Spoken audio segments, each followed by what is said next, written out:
I watched a brief video segment from Zach Bush the other day, in which he stated as fact that the earth, that things of the earth that aren't human, don't hold on to trauma, that they're constantly in flow, so trauma isn't held.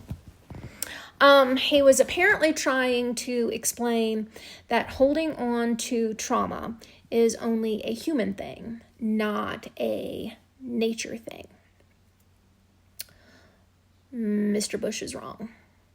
He's wrong on the fundamental idea that we are not nature, because we are, but that's not where I'm going to focus here.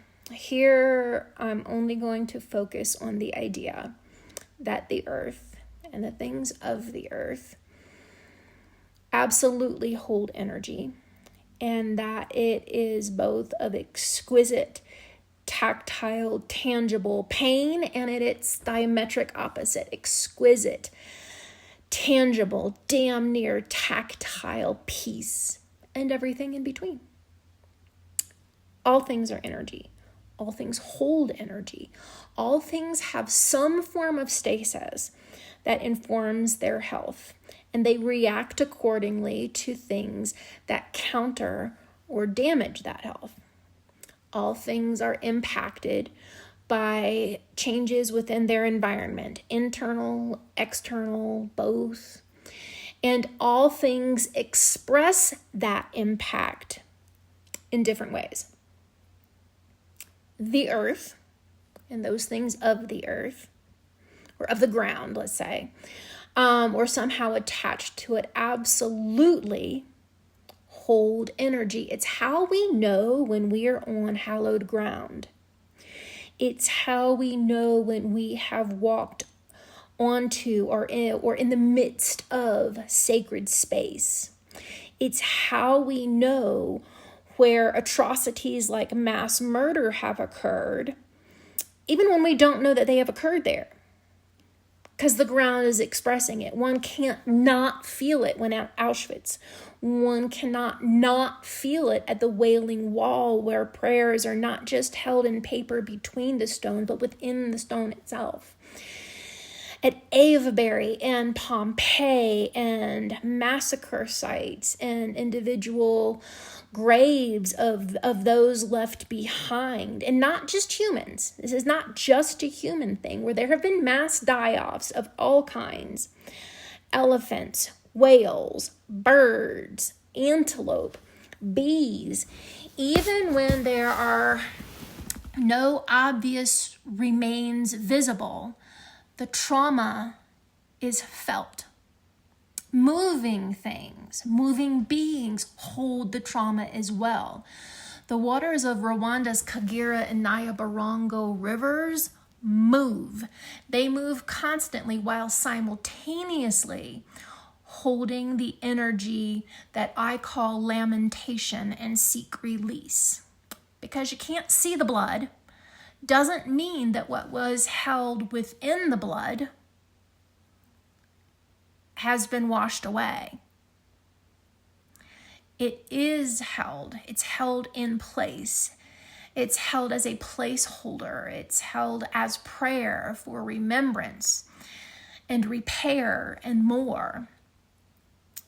It holds and calls certain of us to it in its own voice, or if we can't hear it, it creates its own signaling of impact by impacting yet others in a sort of vicarious calling.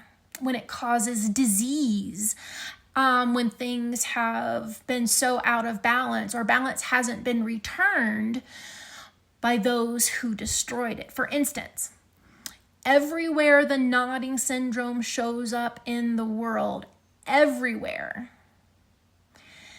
it appears because that which has been wrought upon the ground can only be seen through the distortion of physical bodies.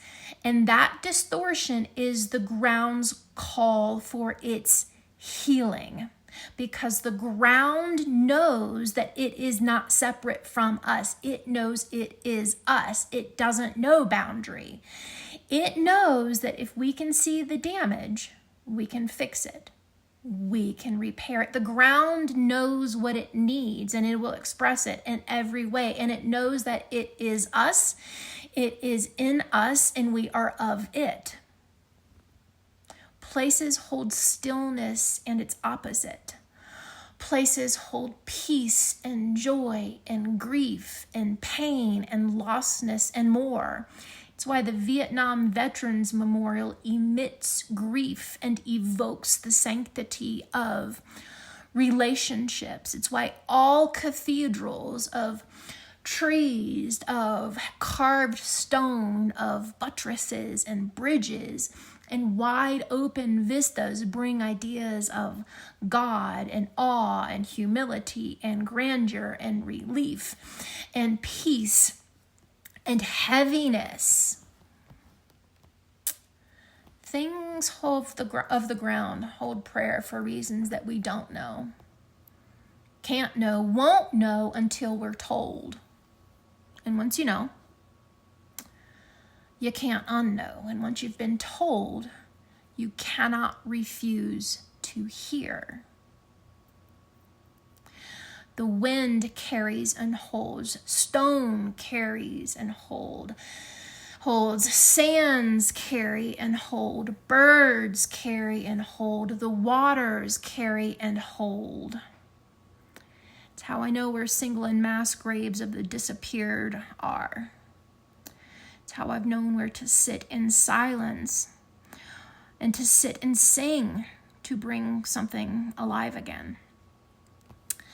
It's how I've known what needs blood to be reawakened. It's how Rwanda can show up in a backyard in Modesto, freaking California, and it's how light finds its way into the darkest part of Congo. Holding trauma is a multi-species experience, a multi-being experience. The only thing that humans hold as specific, as species specific, is our hubris.